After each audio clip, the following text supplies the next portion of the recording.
আমি একটি মাল্টিন্যাশনাল কোম্পানিতে কাজ করি। অফিসের কলিগরা প্রায় বিভিন্ন কালচারাল ডিনার বা পার্টির আয়োজন করে থাকেন। সেখানে অনেক সময় এমন সব খাবার বা পানীয় থাকে যা মুসলিমদের জন্য নিষিদ্ধ। আমি যদি সেই অনুষ্ঠানে যোগ দিয়ে শুধু হালাল খাবার গ্রহণ করি এবং অন্যদের সাথে সৌজন্যতামূলক আচরণ করি, তবে কি আমার কোনো গুনাহ হবে?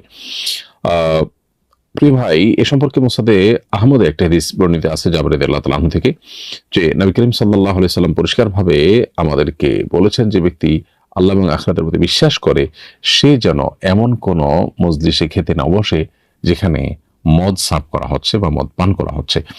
তো এখানে আপনি মদ পান না করলেও বা মাদক গ্রহণ না করলেও সেখানে মাদক অন্যরা গ্রহণ করছে, সেখানে আপনি বসে হালালটা খাওয়াটাও আপনার জন্য এই হাদিসের আলোকে নিষিদ্ধ।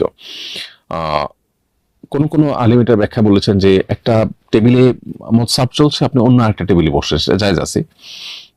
কিন্তু মজলিসটা আয়োজনটাই যদি হয় মাদকময়, সেখানে আপনি মাদক থেকে বেঁচে আলাদা করে কিছু খেলেন, সেটাকে অনেক ওলামা একরাম নিষেধ করেন বা সেটাকে অনুমোদন করেন না। যে এখানে দস্তরখান বলতে শুধু টেবিলই বোঝান না, তারা বলেন যে মজলিসটাই হলো হারাম হালাল মিশ্র মজলিস। তো এই মজলিসটা অ্যাভয়েড করা দরকার আমাদের ইমানি যে গায়রত, আত্মসম্মান বোধ, সেই জায়গা থেকে।